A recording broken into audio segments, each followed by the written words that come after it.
Hey guys, welcome back to Music Talk with John. Today I'm continuing through my record collection and I've reached an artist that has been in my life for as long as I can remember. It's Billy Joel. He has been there, since, man, elementary school, middle school. I mean, he's been there. So I've listened to his music forever. There's been periods of time where I didn't listen to him, and he always comes back into my life. And right now, he's just full force in there again. So I'm looking forward to this. And he's an artist that seems to not get a lot of love in the vinyl community for some reason. I don't see a lot of videos on him. And anytime I talk about him or bring him up in live streams or just any, mostly live streams, it seems like, oh, you listen to Billy Joel. I'm like, really? I mean, really, this guy's in his 70s and selling out Madison Square Garden, and he can still rock, and you have a problem with Billy Joel, so I don't understand that. I did some research, and this video is going to be primarily the early years. So this is going to lead up to everything that happened just before he takes off on his solo career. There's two really good sources that I used. There's the Joel Files, which I found on YouTube. Check that out. That goes into Billy's family history. The second source is Billy Joel, The Definitive Biography by Fred Schurers, and I hope I'm pronouncing that correctly. I think it's Schurers. Anyway, that's a good book. So here we go, vinyl community. You got a whole lot of Billy Joel coming your way. Billy's family actually has a very interesting history. He's not the only very successful person in his family. His grandfather, Carl Joel, actually was the largest textile manufacturer in Germany. This is sort of unfortunate because he was a Jewish man, and this was at a time when the Nazi Party was coming to power. Eventually, the textile business was taken over by the Nazi Party. Carl Joel was forced to sell the business to another businessman who was faithful to the Nazi Party for basically pennies on the dollar.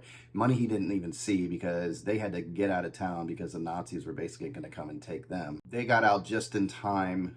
Carl and his son Howard, which is Billy's father, his name is Helmuth, and his wife also Meta. So they fled to Switzerland, and unfortunately many of their family members were lost in the Holocaust. So after going to Switzerland, they moved around and they actually ended up in Cuba, and they remained in Cuba for 2 years. Then eventually they were allowed or gained access to the United States. They moved up to New York, and they lived in the Washington Heights area. Now, while in that area, Carl, being the businessman that he was, he started making clothing products again and making some money in his own little business there. So just like in Germany, Carl made clothing products. Eventually, over time, much later, Carl was able to reach a settlement, and he actually got some money back, a good amount of money. And from what I understand is him and his wife Meta, they did some traveling and saw the world before they retired. Now, Howard Joel was actually drafted into the United States Army and fought with the United States in World War II. The problem was, and it's a big conflict you would think, is Howard actually was moved over to Germany, where he actually went with his platoon, I guess you would call it, through the streets of the towns where he lived, and he knew these places. He actually saw the family factory had been bombed and burned to the ground. And while there, the conflict was he didn't want to shoot anybody because he didn't know if it was friends or if it was going to be, people he knew. So he was very conflicted while he was over there. So after serving his time in the United States Army, Howard Joel returns to the United States. He meets a nice young lady named Rosalind Nyman. They get married, and they have a child. On May 9th, 1949, William Martin Joel is born, Billy Joel. Billy was born in the Bronx, and his family eventually moved to Long Island into an area called Levittown, and this is where Billy spent his childhood and most of his young adult years. Now, Billy wasn't the only piano player in his family. His father was a piano player. He listened to classical music, but his father was very hard on himself. He would play these pieces very well in Billy's eyes, but it was never good enough for his father. His father had to be a virtuoso. He wanted to be the best at what he was, and Billy remembers many times where his dad would just leave the piano frustrated and angry, and Billy remembers going, man, if I could just play as good as my dad, that would be awesome. So over time, Howard and Rosalind started to drift apart. She was a very outgoing person who liked to have parties and gatherings, and Howard just wanted to be, he was more of an introvert and wanted to be, on his own, by himself. So Billy remembers a time where Howard just wasn't coming home. It was like, he just didn't have a dad around. He was getting kind of used to it, and he just started noticing it. Eventually, they divorced, Howard and Rosalind, and a lot of it too was because when Howard came back from the Army, like I said, he was very frustrated and he wasn't happy with the American lifestyle, the materialistic part, and he also found himself having to deal with some anti-Semitism, and he just had enough, basically. So he divorced and he moved back to Europe.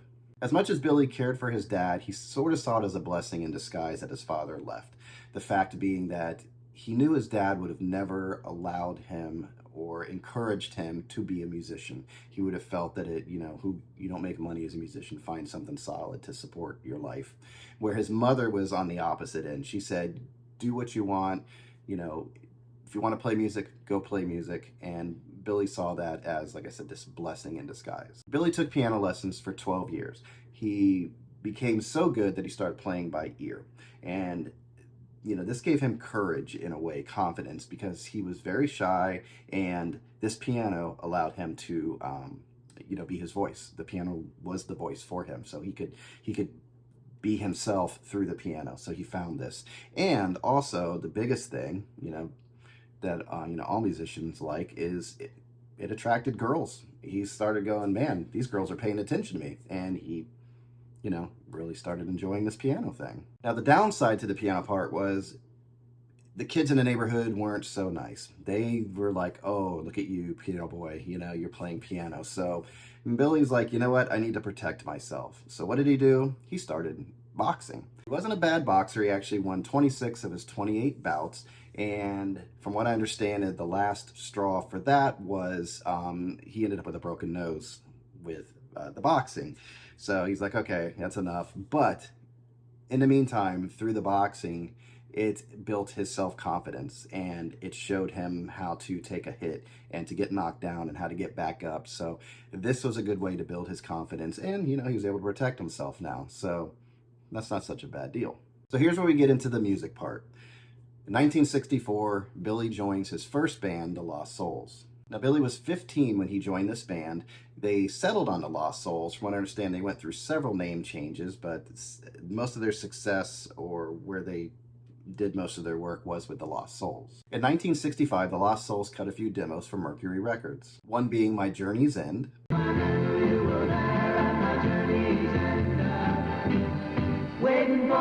another being Time and Time Again. Time and time again. So those two demos were never heard before until this came out, the Billy Joel My Lives box set. They're the first two tracks on this one right here. Eventually, Mercury dropped the Lost Souls, and the band started kind of drifting apart a bit. So during the time of the Lost Souls, Billy was getting to the end of his high school education. He was going to end his senior year, but he found that he needed a few more credits. And Billy had a decision to make. He decided with music, because basically he needed a few more credits, and that meant summer school.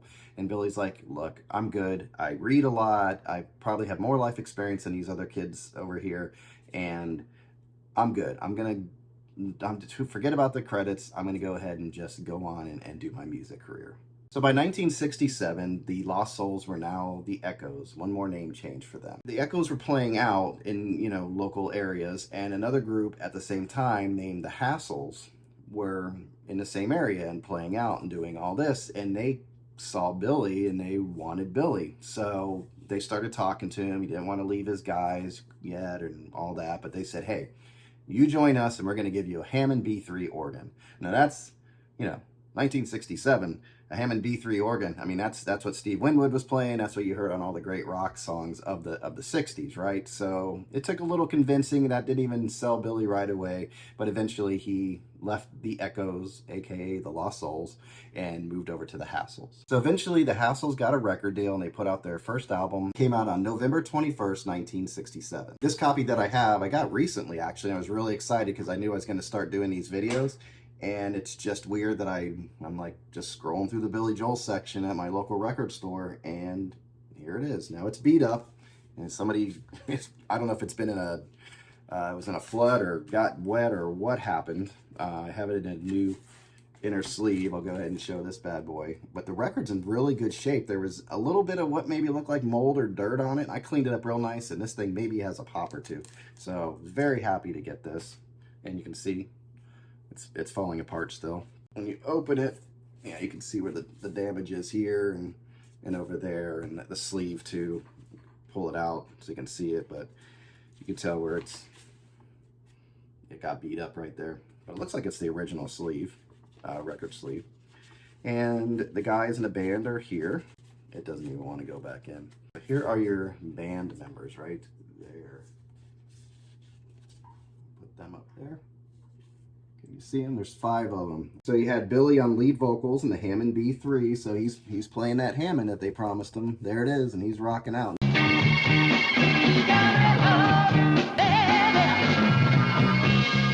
Then you had John Small on the drums. Where's John? There he is. And he's going to come into play a little bit later. You'll see what happens here with him and Billy's dynamic. Then you have Howard Blavolt right here. He's the bass player. John Dyzik, or I guess Little John, as they call him here, was vocals and tambourine. And Richard McKennick, I think I read here that he was the old man of the group. Yeah, he was the whole 21 years old. And Billy was 18, so he was the old man of the group. Richard McKenner was the lead guitar player. Here's the back side of the album with the track list. And there's Billy right there. Now the songs on this are Warming Up, Just Holding On, A Taste of Honey, which I think is the same one that the Yardbirds did, and Every Step I Take, Every Move I Make. Every step I take, every move I make, I'm trying to escape. Colored Rain by Traffic. It's a Traffic cover. Then you had side 2 with I Hear Voices. Just where they used to be. I hear voices where they should be. I Can Tell, Giving Up, Fever, and You've Got Me Humming, which is a Isaac Hayes song. You got me humming, yeah. You got me humming. The Hassles had a little bit of success with You Got Me Humming, but didn't go much further than that. So in January 23rd, 1969, the Hassles released their second album, Hour of the Wolf. Now, I don't have that album. I haven't come across it on CD or vinyl, but I figure I'd just mention it to you because they only had 2 albums anyway, so what's it hurt to mention? The tracks on that were Country Boy, Night After Day, Hour of the Wolf, 4 o'clock in the morning, and inside 2 had Cat, Hotel St. George, Land of Despair, and Further Than Heaven. Now, the Hassles' second album, Hour of the Wolf, it didn't go anywhere. And Billy, at that time, was looking for a new sound, a different direction to go into. And boy, was he about ready to do that. So he dropped out of the Hassles, and he took that drummer, John Small, with him, who I mentioned earlier. And they formed their own band. So this was a time when Led Zeppelin ruled the hard rock world. And Billy wanted to be a Led Zeppelin. He wanted to be a heavy metal band. So we're going from standard 60s sort of music, pop kind of music, to the heavy metal world. Billy Joel, believe it or not. So Billy and John formed a band named Attila. Billy modified his Hammond B3 organ with a wah-wah pedal and distortion pedals. It was just the 2 guys. So Billy was doing like a Ray Manzarek from the Doors, where he was handling all the bass parts, I guess with his left hand on the lower end, and I don't know if it had foot pedals, and rocking out heavy with his right hand and lead singing while John was smashing away on the drums. So this is a 2-guy group. So the band Attila, the name was a tribute to Jack Palance. He played Attila the Hun in a movie called Sign of the Pagan. Billy wanted to rule the rock world, and he felt that the name Attila was perfect. So on July 27th, 1970, the 2-man group Attila released their one and only album, Attila. Now, take a good look at this. So here you go. This is actually Billy Joel. And there's John Small. They shot this picture in a meat locker. You know, barbarians, right? Meat. And they're dressed as barbarians. So there's your heavy metal Billy Joel. It's funny to see Billy, you know, especially now I've seen him so long without that hair. Man, he had a full head of that stuff. Now this album is in really good shape, just like the Hassles. I got this for a really good price because it's not like obviously in demand. Some critics are saying it's the worst album ever made. I like it, maybe because I'm a Billy Joel guy. I don't know, but I like the album. It doesn't get annoying to me, and I like what he was doing with the Hammond. So what the heck, man? It's a good album. It's not like the best album ever made, but it's a good album. So the track listing on this is Side 1, you have Wonder Woman, you have California Flash, Revenge is Sweet, Amplifier Fire,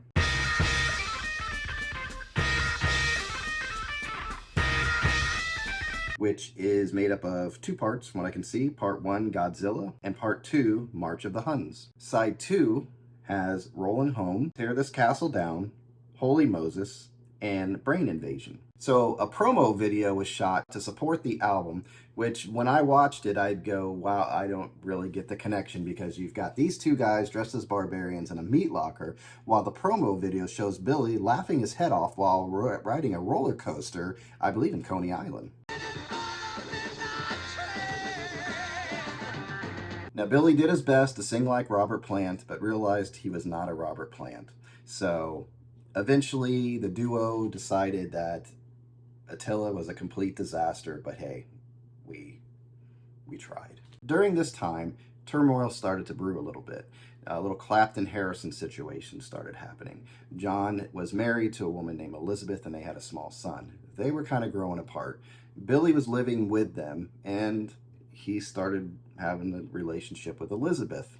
So it was kind of like that Harrison-Clapton thing, right? You know, Harrison was not doing well with his wife, and Clapton was waiting right there to come in and go for it.